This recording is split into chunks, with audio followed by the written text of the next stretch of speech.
A paz do Senhor, povo de Deus. Eu sou a Anne do Edson. Eu sou o Edson da Anne. E a gente tá aqui para gravar um vídeo muito especial hoje. Numa data muito importante, principalmente para mim. É a data do aniversário do meu amor. Pra quem não sabe, hoje ele tá aniversariando e completando 23 aninhos de idade. Um bebê. E a gente quer contar pra vocês a história de como a gente se conheceu. A gente vai tentar ser rápido. A gente tá tentando aqui, mas tá difícil um pouco. Terceira vez já. É a terceira vez, eu sou muito detalhista, eu gosto de contar tudo em detalhe, mas eu vou tentar resumir o máximo que eu puder, tá? Olha, pra quem não sabe, eu sou paraense, a gente tinha mudado recentemente pra Macapá, pro estado do Amapá, há um ano apenas. 2018. E aí, de 2018, isso. E aí, eu fui visitar a igreja onde ele congregava, né? Porque eu tava procurando uma igreja pra me congregar. Então, eu fui visitar essa igreja, eu, meu pai e minha mãe. E a gente foi nesse dia no culto da virada de ano. Da virada de ano. 2018 para 2019. E nesse dia eu vi o Edson regindo. Mas não foi nada aquilo assim, não tocou muita coisa aqui não. Tocou não. Eu vi ele regindo, na verdade foi bem estranho assim. Eu vi ele regindo, pra quem não sabe, ele é regente geral da MAAD. Ele era, né? Ele teve que sair porque a gente mudou pra cá, pro estado de São Paulo, então ele teve que sair. É a missão com adolescente da Assembleia de Deus. 3 semanas depois foi quando eu vi o Edson, assim, que meu coração, assim, sabe, disparou, assim. 3 semanas depois. Teve esse intervalo porque como eu trabalhava com os adolescentes na MAD, então eu tinha que, de vez em quando, tá um pouquinho longe, eu saía um pouquinho, depois eu voltava. Por isso que teve esse intervalo de 3 semanas. Foi. Aí o pessoal mesmo falava que ele era muito ausente também na igreja, né, onde ele congregava, porque ele era muito frequente na sede, no Tempo Central. Então tá, eu já tinha ouvido falar do Edson. O Edson e o irmão dele. O Edson e o Ezequiel. O Edson e o Ezequiel.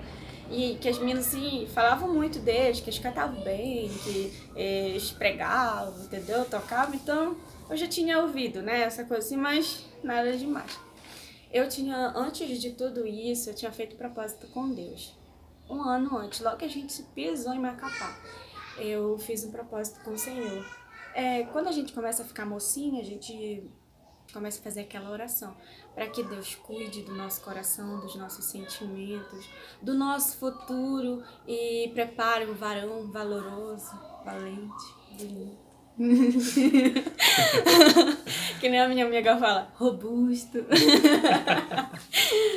Bom, eu falei assim, Senhor, a partir de hoje eu só vou namorar com alguém que eu sinta de verdade, que o Senhor toque no meu coração e diga assim, é esse, entendeu? Esse. Então, enquanto eu não sentir nenhum tipo desse sentimento, ainda que eu não conheça a pessoa, mas eu sei que se for do Senhor, o Senhor vai tocar no meu coração e dizer, é esse. Muito importante a gente cumprir os propósitos que a gente faz com o Senhor. O Senhor não é homem para que minta, nem filho do homem para que se arrependa, e não é nem uma criança para viver brincando. O Senhor gosta das coisas ali certinho, entendeu? Então, se a gente faz um propósito, vamos cumprir, porque Deus ele vai nos honrar. E depois de eu ter visto o Edson regendo, depois de 3 semanas, foi que a gente se encontrou numa escola dominical. Olha só, muito importante frequentar a escola dominical, viu? Muito importante a gente frequentar a escola dominical, é onde a gente aprende mais de Deus, e no meu caso foi onde eu conheci o meu amor. Então, pra mim, mais do que importante a escola dominical.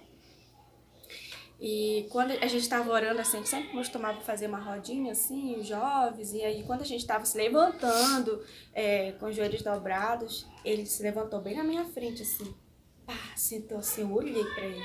No que eu olhei, eu senti aquilo muito forte, sabe assim? Deus confirmando no meu coração, é esse. Eu senti algo muito diferente quando eu vi ele assim, meio de perto pela primeira vez, sabe? Assim, na escola dominical. E então eu cutuquei assim na minha amiga que tava do meu lado. Eu falei assim, quem é ele? Eu não conhecia, né? A gente tinha ouvido falar, mas não conhecia pessoalmente. Quem é ele? Aí a minha amiga meio esparrita. Ela começou...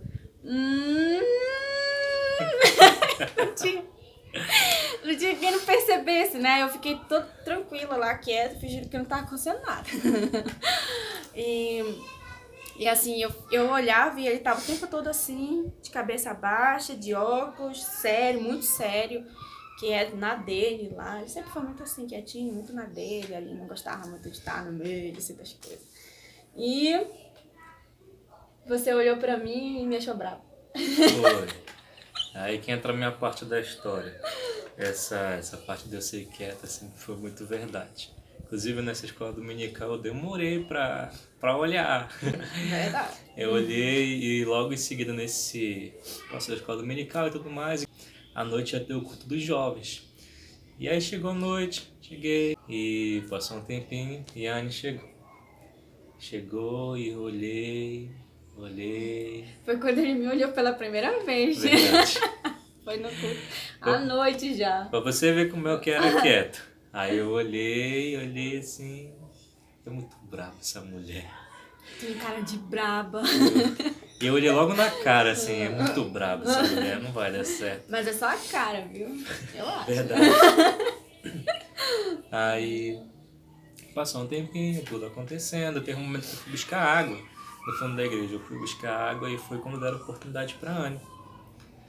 Era no Jó, tava cantando Jó. Aí eu olhei. Meu Deus, que voz é essa? Que lindo! Eu me apaixonei logo de cara pela voz da Anne. Eu não conhecia, nisso a gente não tinha feito nenhum tipo de contato, nenhuma paz do Senhor, nada. Tá vendo como a aparência não é tudo? Ele não se encantou pela minha aparência, não.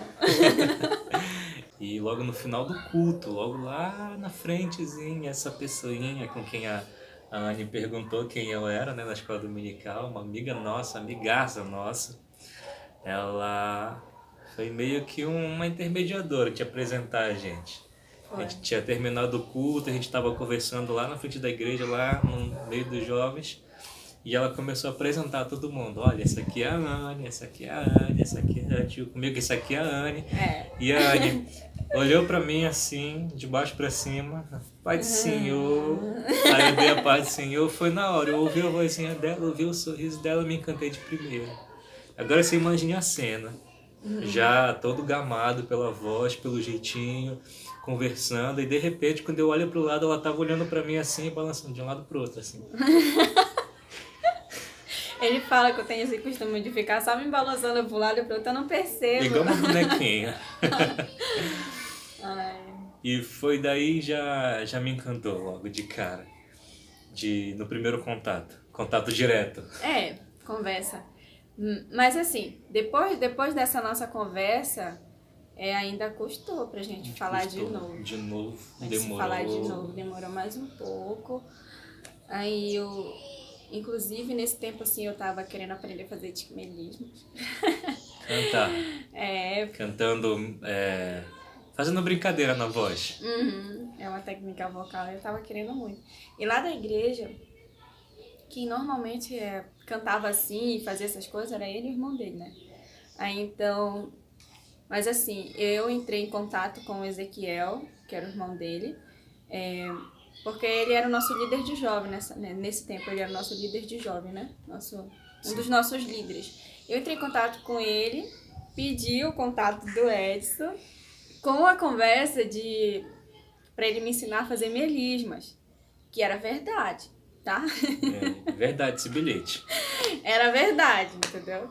Aí o Ezequiel me deu o contato do Edson, e aí eu falei com o Edson, foi super formal, falei com ele, e ele disse que sim, que me ajudaria dentro das possibilidades dele. Daí a gente já tinha o contato do outro, a gente passou a conversar. E aí nesse tempo também começou a ter a oração dos jovens. Estava tendo oração 10 horas, 10 e 11 da noite. Então era quando o Edson chegava da faculdade. Ele chegava da faculdade e eu estava na oração e normalmente assim era costume deles irem deixar, principalmente os líderes irem deixar os jovens na casa, né? E aí, quando a gente passou a conversar, a ter contato, ele chegou comigo e disse que estava tendo sentimentos por mim. E perguntou se eu me interessaria por orar com ele pra que Deus confirmasse ou não o nosso relacionamento.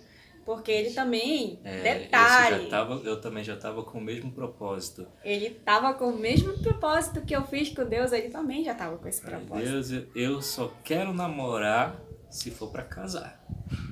Ele falou assim: você tem interesse de orar comigo para que, se for de Deus, Deus confirme e esse sentimento cresça. Esse foi o nosso propósito. E se fosse de Deus, o nosso sentimento ia crescer um pelo outro, mesmo a gente não estando ficando. Ficar não é para servo do Senhor, viu? Ficar não. E aí a gente só conversava, éramos amigos, né? Sim. Amigos. Amigo já tava completamente caidinho. Eu tava muito encantada, assim, eu não vou negar, eu tava muito encantada. Principalmente que, sabe aquele príncipe que a gente tanto sonha e pede pra Deus? Pois é, ele agia assim, entendeu? Ele age assim até hoje, mesmo depois de casado. Ele levava bombons pra mim no trabalho, chocolate, flor. Muito carinhoso, sempre muito atencioso, detalhista, entendeu? Até se eu cortava a minha unha, ele sabia. Você cortou a sua unha? Então, tudo isso ia me encantando, sabe? E aí a gente falou, então vamos orar. E se for da vontade de Deus, esse sentimento em nós vai crescer. Vai crescer e aí a gente firma um compromisso de namoro, noivado e casamento. E foi depois de uns 3 meses, foi uns 2 a 3 meses de oração. A gente começou a orar nessa campanha com os jovens e também orando em casa. A gente fazia oração em casa meia-noite, né? Meia-noite. A gente fazia em casa. E foi que esse sentimento cresceu. Cresceu, assim, e aí ele chegou, assim, outra hora, assim, comigo e disse que aquele sentimento estava maior no coração dele e que ele queria firmar um compromisso de namoro. Aí eu disse assim pra ele, mesmo ele já sabendo, né? Eu falei assim, se eu aceitar namorar contigo, vai ser pra casar. Eu não quero namorar por namorar. E ele falou a mesma coisa, que ele queria namorar pra casar. Então a gente começou a namorar. Ele falou pros pais dele. Os pais dele me convidaram a ir na casa dele. Eu tive que pedir ele namoro pros pais dele, sim, eu tive. Mas aí depois que eu conversei com os pais dele, a minha sogra, claro, me amou logo de primeira. Bom, pessoal, devido a alguns probleminhas técnicos, né? O telefone descarregou. E desligou completamente. A gente voltou aqui pra terminar de gravar o nosso vídeo. Então, depois de eu ir na casa do Edson, pedir ele namoro, Foi. aí eles marcaram um dia pra ir lá na minha casa, pra conversarem com os meus pais. Foi ele, o pai dele e a mãe. Aí lá eles me pediram namoro, a gente firmou o compromisso e colocaram os pingos nos is ali pra gente, os dois. Conversa de paz. Levamos sermãozão. Mas graças a Deus, assim, eu acredito que tudo foi conduzido por Deus, assim, tudo que eles falaram pra gente, cada conselho. E deu certo, a gente namorou por 7 meses, noivou por 7 meses e casamos com 1 ano e 4 meses. Isso. Aí a gente casou e foi um casamento, assim, muito lindo, muito maravilhoso. Em outro momento a gente conta a história sobre o casamento, tá? A gente tem um Vai testemunho. reservar em outro momento. Testemunho do nosso casamento aí pra aumentar a fé de você que quer casar e não tem dinheiro. Mas vai dar certo, confia no Senhor. Isso aí. E nos mais, esse é um pouquinho um trechinho, né, da nossa história, sobre como nós nos conhecemos, como foi o decorrer da nossa história até um pouquinho de onde nós estamos hoje. Hoje em dia a gente vai fazer 2 anos de casado, dia 6 de julho. E, assim, tem sido uma experiência muito boa, muito gratificante, assim, pra gente. Cada dia a gente aprende um com o outro. Isso é verdade. O amor vai crescendo, a gente vai regando dia após dia, se aturando. Isso é verdade. Nós somos um casal normal, viu? Nós brincamos, nós somos carinhosos um com o outro, nós nos aconselhamos, nós brigamos também, nós somos um casal normal. Nem tudo é um mar de rosas. Isso é verdade. Não, não. Mas, graças a Deus, assim, e pessoas que o Senhor tem colocado nas nossas vidas, que têm nos ajudado muito com conselhos. E a gente, assim, tem pessoas que falam que nunca estão preparados para casar, e é verdade. Isso é verdade. Ninguém nunca está preparado para casar. Ninguém. Então, até hoje a gente está aprendendo, né? Sim. Até hoje a gente tem aprendido muita coisa um com o outro e tem sido muito gostoso, muito legal esse companheirismo que a gente tem, assim, de aconselhamento um com o outro, conversas, a gente conversa muito e isso é muito importante num casamento, numa relação, é o diálogo um Isso com é o outro, verdade. falar onde dói, onde não dói, o quanto que tá feliz, um elogio. É muito gostoso. É muito gostoso e essa convivência, esse carinho, esse aprendizado, todos os dias, isso é uma coisa que eu falo muito pro meu amor, que todos os dias eu aprendo a te amar mais e mais. Momento love. Isso é muito bom. É, muito gostoso mesmo. Olha, a gente ainda não tem filhos, né? Ainda não temos filhos. Ainda não temos filhos. Ainda não. Ainda. Estamos Mas por assim que a gente resolver, ou então que eu engravidar, a gente vem aqui e faz um videozinho bem legal pra vocês, pra compartilhar com vocês um pouquinho, assim, do nosso Isso. baby. E vai ser muito gostoso. Obrigado pelo carinho de todos, pelo apoio em assistirem os nossos vídeos, em compartilhar, em deixar um comentário lá, por mais pequeno que seja, mas é muito recompensador ter esse carinho de vocês, viu? Todo o trabalho que a gente tem pra gravar um vídeo, os ensaios, e a gente ensaia, né? A gente ensaia. Ensaia pra poder gravar um vídeo e é muito recompensador quando a gente vê algum comentário. Grave, regrava. Alguém dizendo assim que foi tocado por aquela música, alguém que vê Deus em nossas vidas. Tudo isso, sabe? Todas essas palavras assim de carinho. E, só vem pra nos fortalecer e nos fazer querer gravar mais vídeos assim. Obrigado, viu? Tchau, tchau, pessoal. Um abraço para todo mundo.